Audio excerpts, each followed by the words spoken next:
bulan jalani hukuman di Lembaga Pemasyarakatan Salemba, Jakarta Pusat. Selama proses persidangan, 19 demonstran yang ditahan karena ikut dalam aksi unjuk rasa di depan gedung DPR RI pada akhir Agustus 2025 akhirnya dibebaskan.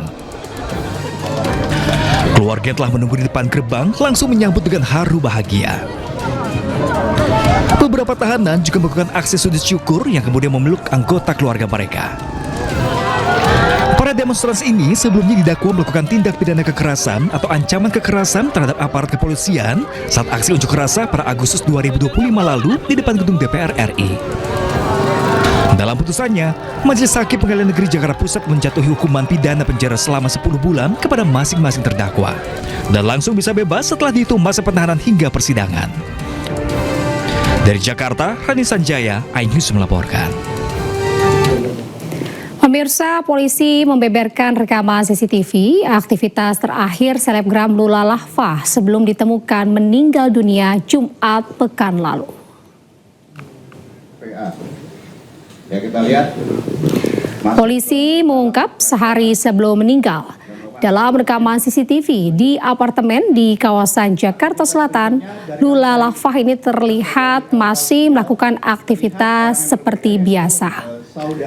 Hingga hari berikutnya, kekasih musisi dan juga YouTuber Reza Arab itu tak terlihat hingga malam hari. Hal tersebut membuat asisten rumah tangganya curiga hingga meminta pertolongan karena kamar Lula terkunci dari dalam. Ketika pintu berhasil dibuka, Lula ditemukan dalam kondisi terbujur kaku. Sang kekasih Reza Arab terlihat ikut membawa jenazah Lula dibawa ke rumah sakit. Ya, kita lihat. Saudara RA, pacar dari saudari LL di sini sudah hadir bersama dengan tim dokter dari saudari C yang mencoba untuk menghubungi dokter kenalan dari saudari C. Dan alhamdulillah dokter juga sudah hadir di sini. Nanti akan memberikan kesaksian, memberikan penjelasan kepada rekan-rekan media. Pada saat pengecekan itu sudah dinyatakan saudari LL sudah meninggal. Oleh karena itu saudari C lagi coba untuk menghubungi ambulans. Ambulans itu datang dan terlihat di sini ya melalui lift barang terlihat saudara RA yaitu pacar dari saudari LL mendampingi di mana jenazah saudari LL sini sudah masuk ke dalam kantong jenazah. Setelah ini untuk rumah sakit kita menuju ke rumah sakit Fatmawati yang di mana sudah kita mintakan keterangan juga klarifikasinya. Keterangan dari rumah sakit Fatmawati bahwa kondisi saudari LL ini meninggal dunia dengan kehabisan nafas dan tidak ada tanda-tanda penganiayaan atau kekerasan. Pemirsa, dalam penyelidikan kematian selebgram Lula Lahfah di apartemennya di Kebayoran Baru, Jakarta Selatan, polisi tidak menyimpulkan penyebab kematian Lula. Polisi menyatakan tidak ada tanda kekerasan maupun upaya melawan hukum. Namun, polisi menemukan tabung kosong berwarna pink dengan DNA Lula. Ya, baik, terima kasih Pak Kabid Humas Polda Metro Jaya. Penyidik Polres Metro Jakarta Selatan mengungkap barang-barang yang diamankan dari lokasi tempat meninggalnya selebgram Lula Lahfah. Di antaranya obat-obatan, spray, vape, 4 botol liquid, dan tabung kosong whipping yang diujikan di laboratorium forensik. Meski tabung pink tersebut menjadi fokus perhatian, namun polisi tidak menyimpulkan atau menetapkan sebagai penyebab kematian. Dan para narasumber juga rekan-rekan media. Dari barang bukti selain CCTV, kami juga menemukan beberapa bukti menarik yang ada di tempat kejadian perkara. Barang bukti tersebut kita laksanakan uji laboratorium forensik yang alhamdulillah pada kesempatan kali ini juga hadir dari laboratorium forensik Mabes Polri yang kompeten untuk memeriksa barang bukti yang kami ajukan untuk melaksanakan uji lab.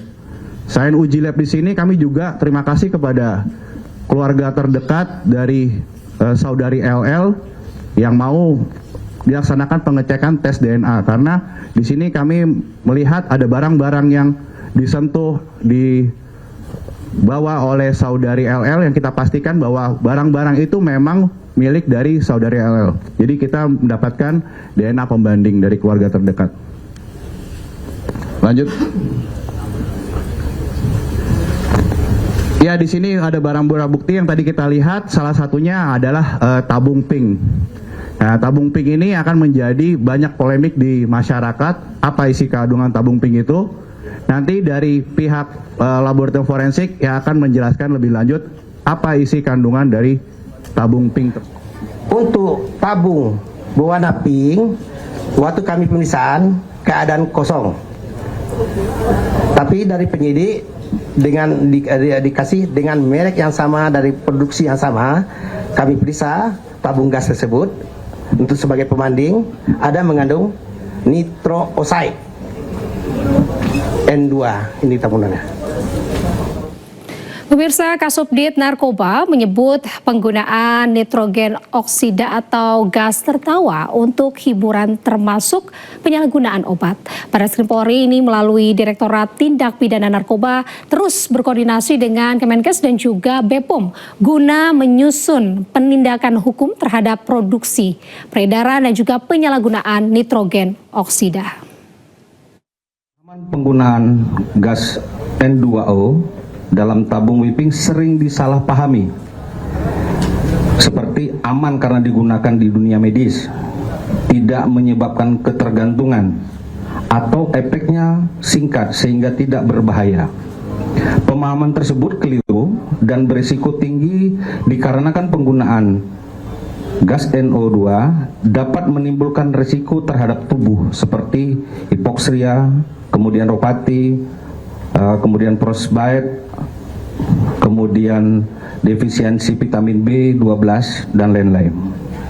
Barreskrim Polri melalui Direktorat Tindak Pidana Narkoba terus melakukan komunikasi secara intensif dengan instansi terkait yaitu Kemenkes, kemudian Badan POM untuk menyusun formulasi penindakan hukum yang tepat terhadap produksi, peredaran dan penyalahgunaan nitrogen oksida atau N2O sehingga penerapan Undang-Undang Kesehatan nomor 17 tahun 2023 dapat kita lakukan secara tepat. Pemirsa, Kepala Pusat Laboratorium Narkotika BNN Brigjen Pol Supianto menyebut penyalahgunaan gas tawa bisa merusak sistem syaraf, bahkan henti jantung. BNN akan berkoordinasi dengan instansi terkait untuk memperketat pengawasan produksi dan juga peredaran gas tawa hingga penyuluhan terkait bahaya narkotika. Karena efeknya singkat, euforianya singkat, maka kecenderungan pengguna ini akan berulang-ulang menggunakannya supaya secara kontinu dia dapatkan efek yang diinginkan. Bahaya yang ditimbulkan sangat fatal. Pertama terkait dengan hipoksia. Jadi hipoksia itu adalah kekurangan pasokan oksigen di dalam sistem saraf pusat kita. Itu bisa mempengaruhi fungsi saraf sehingga sel-sel di dalam sistem saraf itu akan mati dan tidak berfungsi lagi. Itu pertama. Yang kedua, bisa menyebabkan defisiensi vitamin B12, di mana ini akan menyebabkan sistem saraf itu menjadi terganggu, rusak dan bahkan rusak permanen. Nah, ini kalau orang sistem sarafnya rusak permanen, artinya dia akan bisa mengalami kelumpuhan.